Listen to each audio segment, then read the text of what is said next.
All right, so the Clippers did it again. Once again, they're in a situation, they have an opportunity to tie the game. You have a timeout, you should probably use it, but Ty Lue has a history of being stupid and deciding, instead of using the timeout, getting the team together and coming up with a play to get somebody open, to get a quality look to potentially tie the game. Let's just let them play it out. They played it out, and once again, like the Clippers always do, they find a way to mess that up. They got clamped. They got straight up clamped on that last possession. Rudy Gobert with the game-saving block, looking like the defensive player of the year that he is. I mean, what else is there to say? Should we be surprised that the Clippers play like this? I mean, what else is new? Being down 10 plus points as the game's winding down, finding the way to come back and make it competitive and potentially could tie the game and send it to overtime, only to choke on the final possession. We've seen this story before. The Clippers do this all the time. They're so inconsistent that you can't really trust this team to do anything. Because one minute you'll see Kawhi step up and play great, and all of a sudden the team finds a way to win. Or you'll see another time where the team as a whole plays well, and they actually live up to the talent on their team. And there'll just be other times where you just see them disappoint, like they did today. In fact, you kind of got both of that, because in the first half, they were playing up to their potential and their talent. In the second half, they got completely embarrassed. I mean, that was sad. Paul George.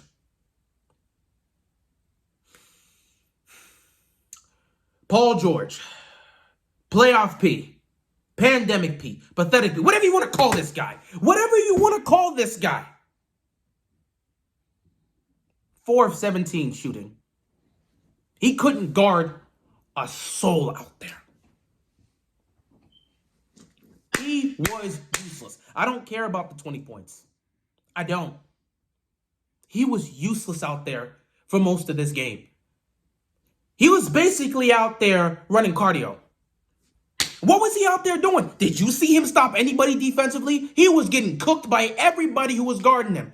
Everybody was just hitting threes on him. My man Donovan Mitchell hitting threes on him. Clarkson hitting threes on them. Ingle hitting threes on them. He couldn't guard a damn thing. And at the same time, he couldn't buy a shot. I feel comfortable in saying this. Paul George is definitely a number 2. I'm not going to take that away from him. He's a co-star. But if you ask me, he is the worst co-star in the league. This is the guy Kawhi Leonard chose to go to war with.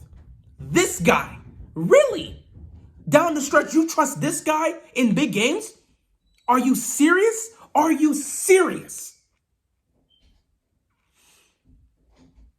Are you serious? You trust this guy down the stretch?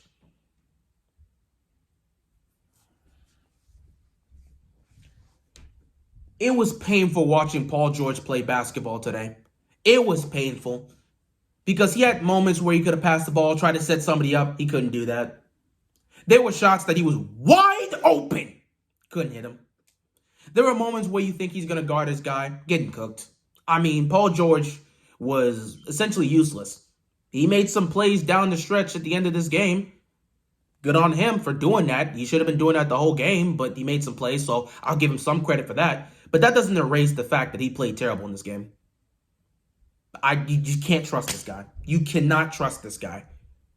I'm sure at some point in this series, he's going to have a great performance where he goes off. But long-term down the stretch, you can't trust this guy. If the Clippers have any chance to go on a run, they actually need Paul George to show up. And I'm going to be honest, I wouldn't trust this guy.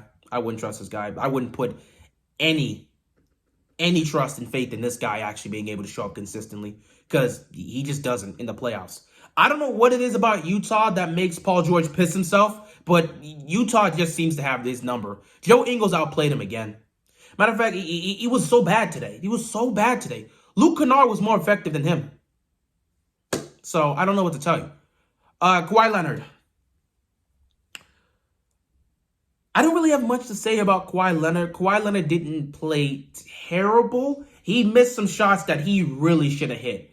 But honestly, Look, I'm just gonna give Kawhi Leonard struggles today. Besides choosing not to take that last shot, which again, honestly, he was covered. That was great defense. Forcing up a shot wouldn't have been the smart thing to do. But I know people are gonna throw, they're gonna throw shots at him for not taking that shot because we everyone loves to criticize LeBron when he doesn't take the last shot. So they're going to throw shells at Kawhi for not taking that last shot and instead choosing to pass it to Morris.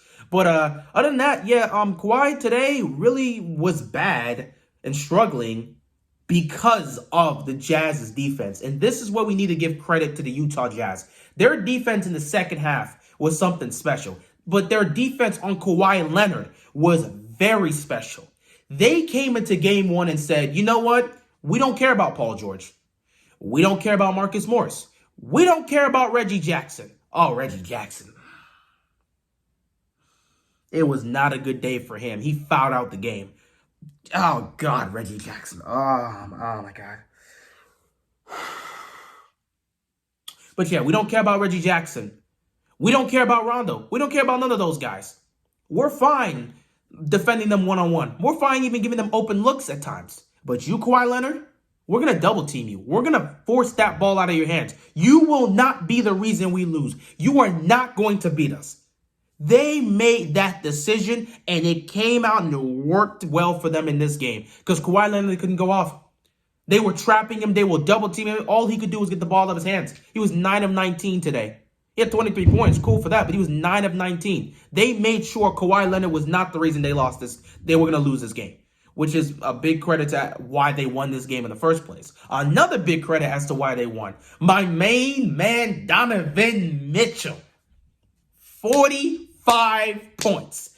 32 of those points in the second half. Donovan Mitchell in the first half wasn't really aggressive, and I was looking to see him be aggressive in this game.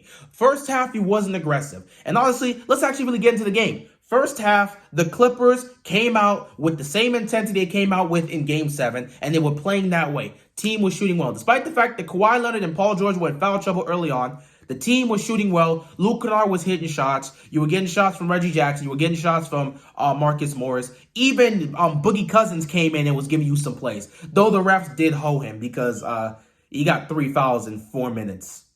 The refs do not like DeMarcus Cousins, man. But yeah, they were the Clippers were really balling in the first half. They went into half with a 13-point lead. And I was looking at Donovan Mitchell, and I was seeing that he was still making plays, but he wasn't being as aggressive as he should have been. And Clarkson, he wasn't hitting the threes he normally hits. So those two, I was expecting them to come up in the second half and make big strides. My man Donovan Mitchell, he answered the call. He understood. He was not aggressive enough in the first half. So what does he do in the third quarter? He comes in and drops 10 straight points. 32 points in total in the second half for Donovan Mitchell. Taking over the game. Hitting step-back threes over everybody. Nobody could guard him. He was cooking everybody. Paul George, Pandemic P, you can't guard me. You don't have the facilities to guard me. Step-back three in your face. Passing you easily. Morris getting cooked. Reggie getting cooked. Rondo getting... Whoever guarded Donovan Mitchell was getting cooked, except Kawhi, which again, you got to kind of ask the question, why does Kawhi choose not to guard the best player consistently? Like, I don't understand that. I don't understand that. Like, Donovan Mitchell's going off. Kawhi Leonard, when he was guarding him at times, forced the ball out of Mitchell's hands. Why isn't Kawhi making the decision to take the challenge and guard him? I don't understand this, but it is what it is. But yeah, Donovan Mitchell started going off. Clarkson, them threes he was missing in the first half, he did not miss in the second half. In the second half, my voice, man, I'm tired, bro. I was screaming throughout the game because Paul George was pissing me off too much. He was ruining this game for me. But Clarkson was hitting the threes he was supposed to hit. Rudy Gobert was doing his thing offensively and defensively. Bogdanovich was also doing his thing. Ingles was also doing his things. I mean, like the Jazz just took it to a next level offensively and defensively in the second half. And they just started to bully the Clippers. And it was something special to see. This Jazz team is truly showing why they're not frauds. A lot of people expected the Jazz to be a team like this fraud number 1 seed that really wasn't going to do anything special. But they're proving themselves. They are real. Okay, there's a reason why they're top 3 in both offensive and defensive rating. They're also top 3 in 3-point percentage. There's a reason for that. This is a great team that's deep and has shooters all around. And you've got a guy in Donovan Mitchell that can explode and give you 45 points like he did tonight. So, like, this Jazz team is nothing to sniff at. This is going to be a challenge for the Clippers. If the Clippers have any chance to get out of this round for the first time in franchise history and actually make it to a freaking conference finals, they're gonna need Kawhi to be the best player in this series. He's gonna have to show up the way he was playing in Game 6 and 7 against Dallas. He has to show up like that throughout the rest of this series.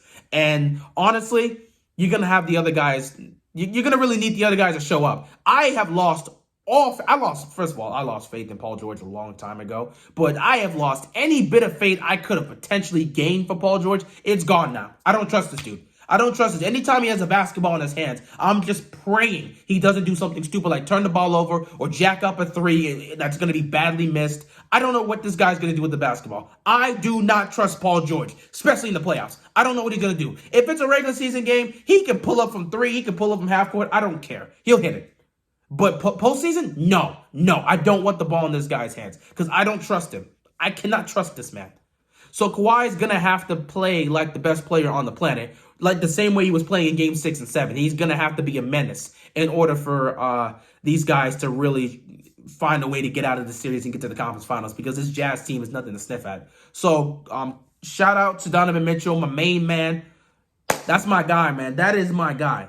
Out of all the young stars in the NBA, this is the guy that I vibe with the most. He's my favorite young player out of all of them. And I want to see this man get to an NBA Finals. It's tough, but I still stand firm with my prediction of having the Suns and the Jazz in the Western Conference Finals. I'm not moving off of that. I don't care about the Clippers. If the Clippers win this series, hey, I'll live with it. It is what it is. But I still think the Jazz are going to win this series. I still think Phoenix is going to win their series against Denver. And we're going to have a Phoenix Jazz Western Conference Finals, and it's going to be epic. But if the Clippers have any chance of getting out of this series, Kawhi is going to have to play like the best player in this series. He's going to have to show up every single game. And the other guys are going to have to show up and give him some production too. Even Paul George. But, you know, it is what it is with that guy. So, yeah, credit out to them. This game really was crazy because, like, first half, it really looked like the Clippers did not skip a beat. They were in prime form. They looked like themselves from Game 7. Everybody was hitting shots. They were doing their thing. They go into halftime. Then Donovan Mitchell comes out, takes it to a next level, hits 10 straight points. They start balling. Clarkson starts hitting his threes. Everybody else starts doing their thing. And the Clippers are just shell-shocked. Then they get into the fourth quarter, and it's just like the Jazz. It's a back and forth affair, of course. But like once they get to the fourth quarter, the Jazz just start to really take over. And it looks like the Clippers are done. But in Clippers fashion, with 2 minutes left to go in the game, being down by 10, all of a sudden, let's play up to our talent. Let's actually look like the talented team was supposed to be. And let's try and cut this down. And they find a way to get themselves in a situation where they're back in the game and they could either take the lead to win the game or tie the game and send it to overtime. And what do? In classic Clippers fashion, they don't call a timeout because Ty Lue has a history of not calling timeouts and just letting their players play, especially in these moments, which you shouldn't be doing. I'm not saying there aren't times where you should do that. Of course, if you sense the moment, that's cool. But like in a game like this, and knowing how great of a defensive team this Jazz squad is, you should have called a timeout and set up a play to get a quality shot. Set up something for Luke Kennard was on fire, so set up something for him. Set up something for Kawhi. Hell, I don't want it, but still, he's supposed to be a superstar. Set up something for Paul George. Call the timeout, advance the ball, and set something up. But I guess, you know, Ty Lue sometimes doesn't like to coach, I guess, or maybe he just doesn't know what he's doing. But it is what it is. At the end of the day, Clippers take the L for Game 1. Jazz are looking nice. I still like them to win this series. I still think they're going to go to the Western Conference Finals. Now, in terms of who's getting to the NBA Finals, I'm not saying nothing until the Jazz and Suns advance, which I hope they will. But, yeah, we'll see what happens moving forward. Game 2 should be interesting. I'm interested to see how Kawhi Leonard's going to come out because I don't have any faith in Paul George. And I'm interested to see how this Clippers team is going to respond to just failing to capitalize on another close game. They consistently do this. I don't know what to think of this Clipper squad. But you know what? At the end of the day, it is what it is. Clippers are going to clip. So what can you say? What can you honestly do? They do this all the time. Hell, they did it in the last series against the Mavericks in Game 5. You just can't trust the squad at the end of the day. So yeah, it is what it is. Game 2 should be very interesting. We'll see what happens. But for Game 1, Jazz do protect home court. And they protect it with what they do best, man, playing that defense. And they protect it with their main guy, their defensive player of the year, and Rudy Gobert, with the game-saving block on Morris. With that being said, that is all I got, man. I got nothing else to say because, this game was crazy. The Clippers, I don't know what to make of them. Let's end it here before we start going on a tangent about the Clippers. That's all I got, man. I'm out of here. Peace.